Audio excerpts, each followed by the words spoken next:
ይሄ ከኋላ የምትመለከቱት ጥቁር የለበሰችዋን ሴት ተንበርክኮ የሚጠይቃት ፓስተር ነው። የገዛ ባሏ ስርዓተ ቀብር ላይ ነው እንግዲህ ተገኝቶ ታገብኛለሽ ወይ የሚል ጥያቄ እየጠየቃት ያለው።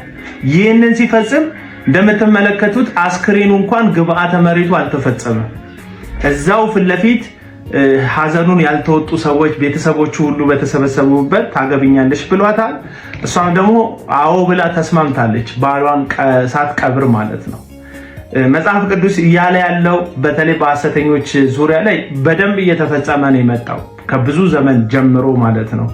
እግዚአብሔርን የማይፈሩ የሚላቸው እነዚህን አይነት ሰዎች ናቸው። አይ ሰውን አያፍሩም፣ እግዚአብሔርን አይፈሩ፣ ወደ ላይም ወደ ታችም ምንም እፍረት የሌላቸው ናቸው። ቢያንስ ቤተሰቦቹ በቀብሩ ስነ ስርዓት ላይ ይገኛሉ። ኦብቪየስሊ ቤተሰቦቹ ባሉበት ግብአተ መሬቱ ሳይፈጸም ሴቲቱም እግዚአብሔርን አትፈራም አታፍርም፣ ፓስተር ተብዬውም እንደዛው እሺ ብላ ሌላ ትዳር በትኩስ ሬሳ ፊት ለፊት ፈጽማለች ማለት ነው።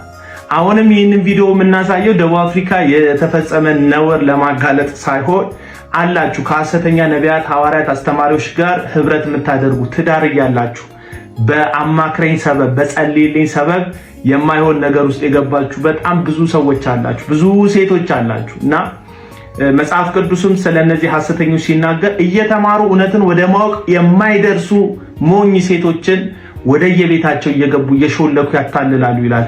አንደኛ የሚታለሉት በዚህ በሐሰት አገልግሎት ዘርፍ ጥብቅና የሚቆሙት ሴቶች እንደሆነ ታውቃላችሁ። ስለዚህ ሴቶች ተጠንቀቁ።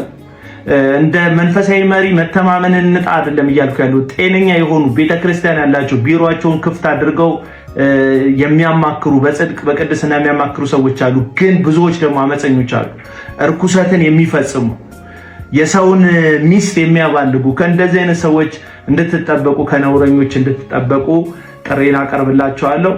ቸር ሰንብቱ። እኔ ከጠየቃችሁ አቤል አቡና ቢሄድ እኔ በጣም እደሰታለሁ። ቢካዝ እንዳልኳችሁ በጌታ ላይ እየተሰራ አይደለም። እንደነዚህ አይነት ሰዎች ለክርስትና እንቅፋቶች ናቸው።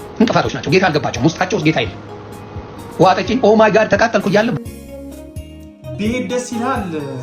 ዮኒ ጓያው ይቅርታ ዮኒ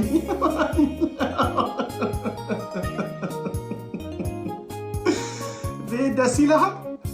አንተ ደስ ያለክ ነገር እኮ ሊሆን አይችልም። ምክንያቱም በአንተ ደስታ በአንተ ሐዘን ላይ የተመሰረተ አይደለም የኔ መኖር።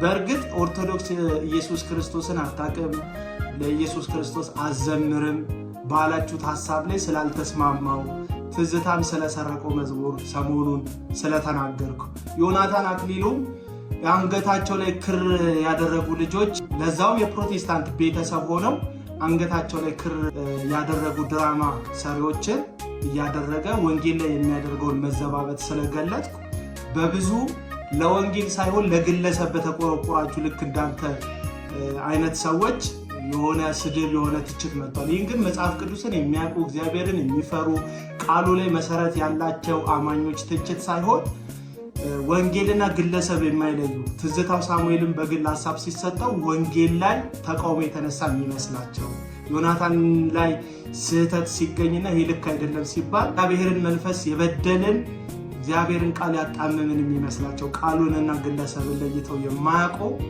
የግለሰብ ተከታዮች ናቸው የተቆጡት። በእናንተ ይሁንታም በእናንተ ፍቃድም አይደለም እኔ በክርስቶስ ኢየሱስ አምኜ ዳግም የተወለድኩት። አዎ እውነትን እናገራለሁ። እውነቴ እንቅፋት የሚሆንበት የትኛውም ሰው እንቅፋት ሊሆንበት ይችላል።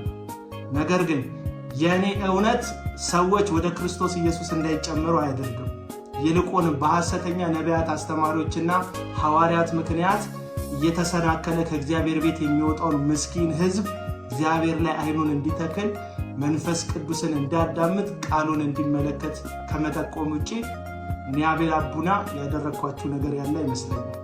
ነገር ግን ትናንትና መተክ ለዛውም በሐሰተኛ ነቢይ ጌታን ተቀበልኩ ብለህ ቀኑን ሙሉ ኦርቶዶክስን በመንቀፍና በመሳደብ ላይ ውለህ ወንጌል የሰራ ስለመሰለት ነው እኔ ወንጌል የማልሰራ የሚመስል።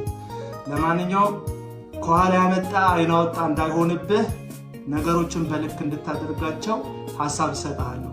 ከዚህ በፊት ምናልባት የገጠምካቸው ሰዎች ምላስህን፣ ስድብህን፣ አጉል ንግግርህን ፈርተው ዝም ብለው ሊሆን ይችላል። ከዚህ ቀደም የነበረው ህይወትህ አይመለከተኝም። ክርስትና ላይ ኢየሱስ ላይ መጽሐፍ ቅዱስ ላይ መጥቻ አንቦራጭቃለሁ ካልክ ከኔ ጋር ነው የገጠምከው። እንግዲህ በቅዱስ ቃሉና በእግዚአብሔር ቃል እውነት እኔ እናንተ ይለየልናል። ሰላም